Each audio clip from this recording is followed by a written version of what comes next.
Would you pray with me?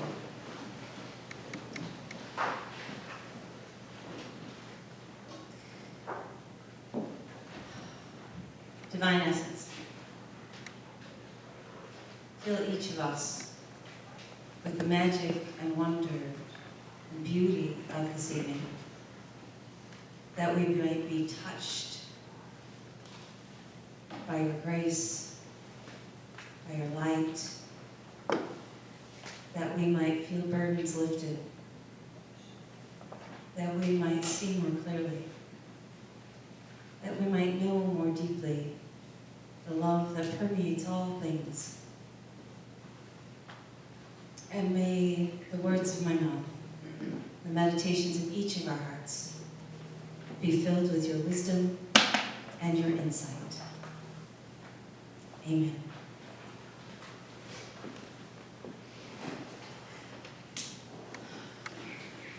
So the truth of the night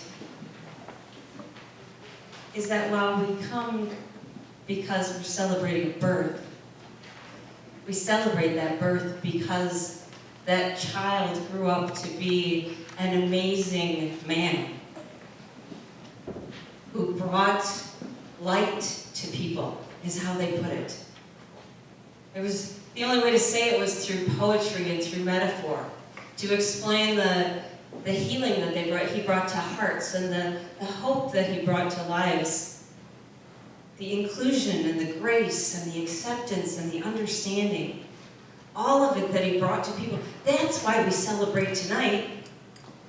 I mean, somebody guessed as to when his birthday was, but you know, the winter solstice is a pretty good guess. If it's somebody who really brought that much light into the world, here's a good time to celebrate it. But the message is so much more than about a little baby in a manger. The message is about the light that he brought, not only way back then, but the light that he brings today, through each of us. You know, his humble beginnings tell us at least one really important thing, and that's that you don't have to be born with a lot of money or the descendant of a throne or anything else to be able to be light for the world. You can be a poor nobody born in a backwater town, and you can be amazing. Anybody, anywhere. You, me, we are all called to do what Jesus did. You know, Bryn and I did some baking last weekend, and then Jordan helped decorate. We did the whole Christmas cookie thing, and it got me thinking about recipes. Started thinking about if Jesus' life was a recipe. I know it's stretching it a little, but work with me. If Jesus' life were a recipe that we're supposed to follow for our lives, what would it look like? And it seemed to me that it would have to be fairly simple because we're all collectively probably really not that smart. Sorry. Keep it simple, stupid, right? That whole KISS theory. So I came up with a very simple recipe.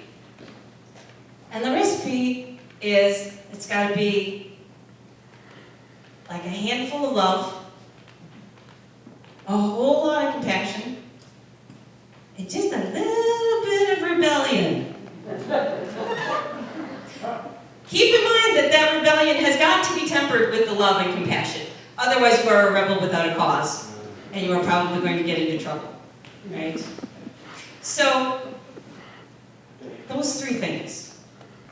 Let's talk about compassion first. What is compassion? Who can tell me what compassion is? Feeling for what the other person might be going through. Thanks, Robin. I was afraid nobody was going to say anything for a second. To feel what somebody else might be going through. To be able to, what? Put yourselves in their proverbial shoes, right? Anything else you want to add to that? That's pretty much it. I mean, it seems fairly easy to say, let me just take a moment and think about what this other person might be going through. To put myself in their spot, to maybe try and feel what they're feeling and think what they're thinking. And I know sometimes we maybe don't know why the grocery clerk is snippy at us. But then we just have to err on the side of generosity. Say, I don't know, I don't understand, but then we just send a little blessing to them and hope that their day gets better. But compassion, cup full of compassion. Jesus had compassion over and over again. You want to add, Brenda? Be merciful. To be merciful. It's another good word. Jesus had mercy and compassion all over the place. He didn't judge. You know, I think compassion is really hard for us because judging is easier. And we like to just stop there. Boy, they're being a real pain in the you-know-what today. And we don't even think any further about what they might be going through, what their lives might be like, what their background might be like. It's easier to judge. Jesus was not a big judger. He was big on compassion for everybody. Whether they were rich or poor, he was all about helping them find themselves and find God. Whether they were infirm or they were healthy, whether they were men or women or widows or married or children or whoever. Jesus was, y'all come, right? And let's talk. So love. A whole lot of love in the recipe. Now, I'm not talking like, I love ice cream, which I do, by the way. My dad loves Frango mints. We're not talking about the love we have for Frango mints. Though Frango mints are really, really good if you've never had them. So it's close. It's getting close. You know, there's one friend that I have that whenever I talk about how we're called to love everyone, she like almost literally freaks out on me. She has it's like a button. You want to watch her go off the deep end, you just go, oh, you should love everyone. Ah! And the reason is because she thinks that love means that she then has to like bring them all into her house and feed them and clothe them and help them with their lives. I'm like, wow, you're really codependent. But no, that is not. Okay, I don't say that. But and now it's on tape, so hopefully she never ever watches this. Love is so much deeper. The kind of love that God has for us that we're called to put into our recipe for how to live like Jesus. And I know you're all going, there's some people that it's just really hard to love. You know one of those, Jim? Because you're laughing a lot. There's some people that are really hard to love, which is why we have like Mr. Scrooge in our Christmas stories, right?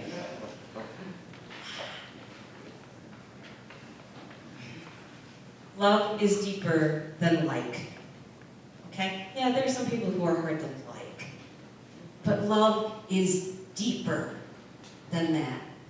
It's about connecting, and this is all really hard to put into words. It's about connecting to the deep river of love that permeates all things, that divine essence, the ground of our being, God, Christ, however you want to understand it.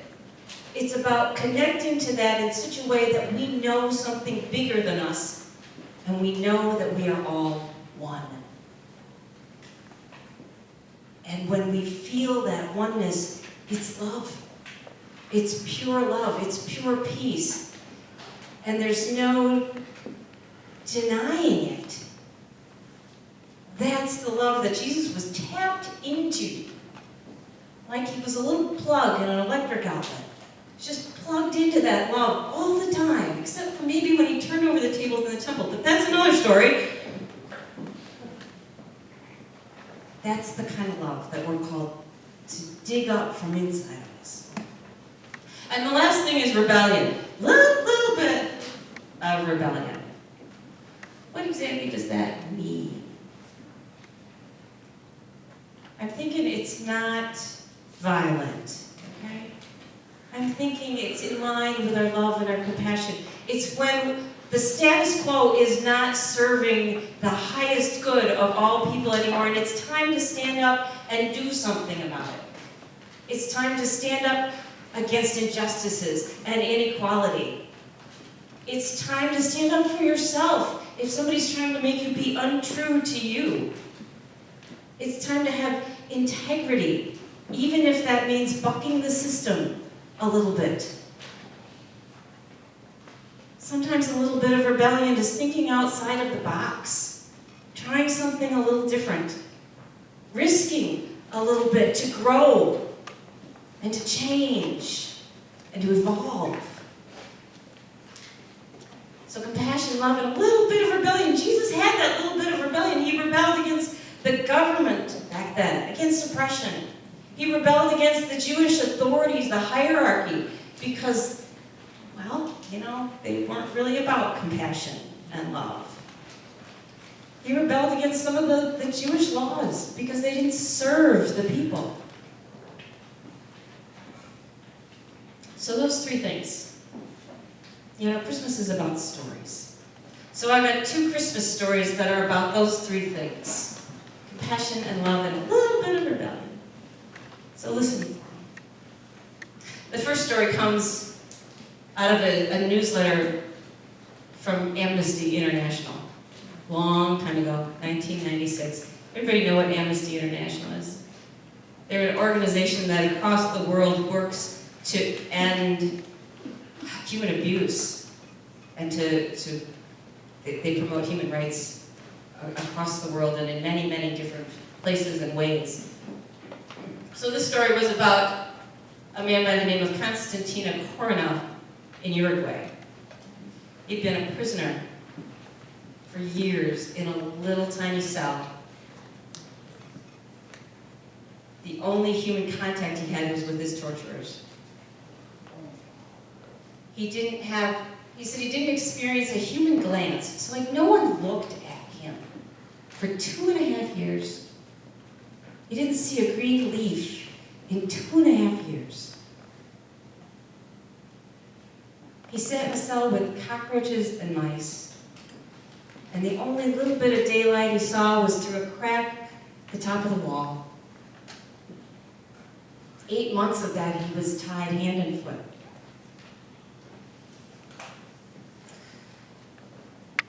It was Christmas Eve, and the door to his cell opened, and the guard tossed in a crumpled piece of paper. And he made his way over to that crumpled piece of paper as best he could, opened it up, and read the note, which said, "Constantina, do not be discouraged. We know you are alive." And it was signed Monica. And it had the little Amnesty International candle on the little piece of paper. He said that note saved his life. And he was released 8 months later.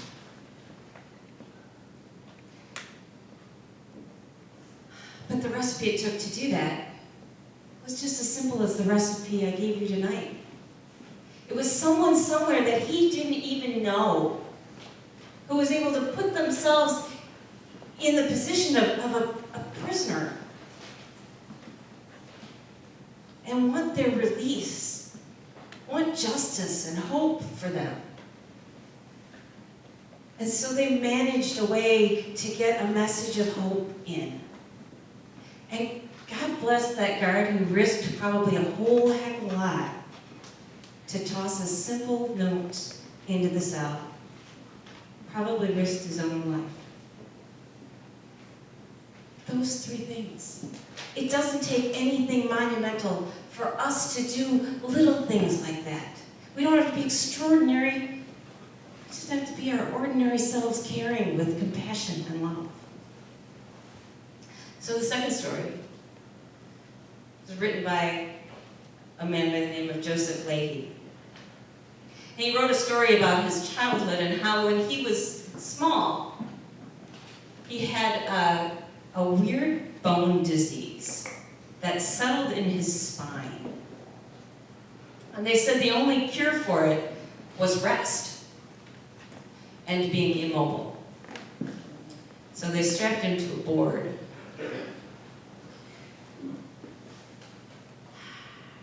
and he spent a long time laying in bed. They said that basically his case was hopeless. But he was 8 years old, and all he really wanted to do was go out and run and play and jump around with his friends. All he thought about was getting well. Well, Christmas rolled around. And, everybody treated him with generosity and kindness. He said, boy, you would have thought that he was a condemned man having his last meal.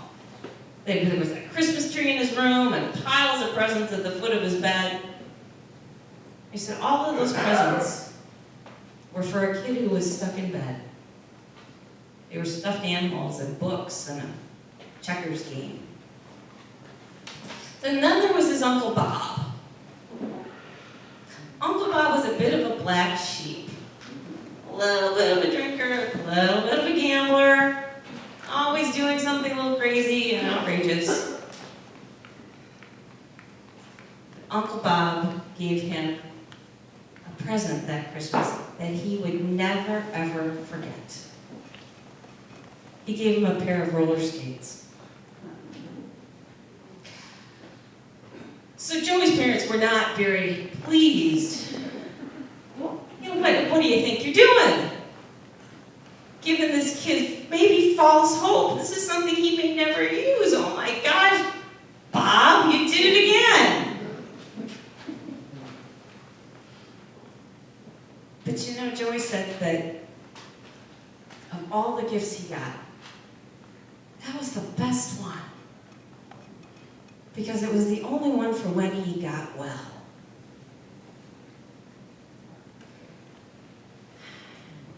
So Uncle Bob, for all his apparent downfalls, was at least able to put himself in the mindset of that 8-year-old little boy for a little bit. Put himself in his shoes. Think, what is he thinking and what is he going through and what does he most need to bring him hope in a situation that seems really hopeless?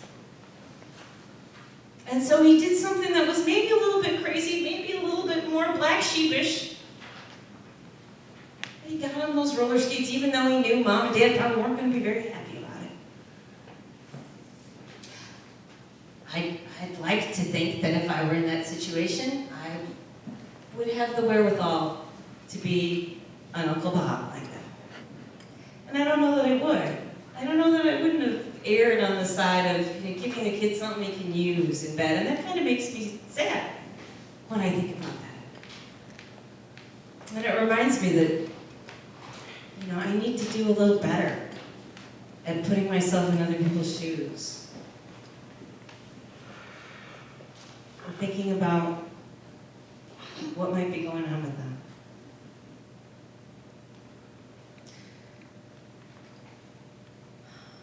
So tonight is about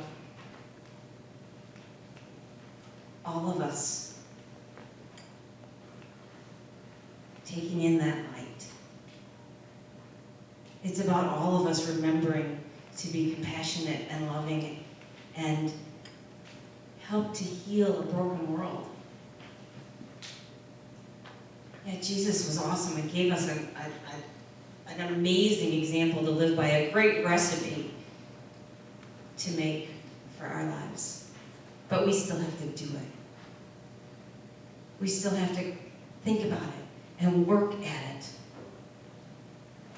Every single one of us, and every child that's born everywhere, every person around the world, no matter where they are, no matter who they are, everyone has the ability to do this. It's not rocket science. It's not easy, but it's not rocket science. So this is your charge. This is what the message is tonight. Yeah, the baby's great, and we can celebrate and we can sing, but we're called to be the person he became. So, if you're like me, you've got a long way to go. But we just keep working at it. One step at a time, one day at a time. Amen.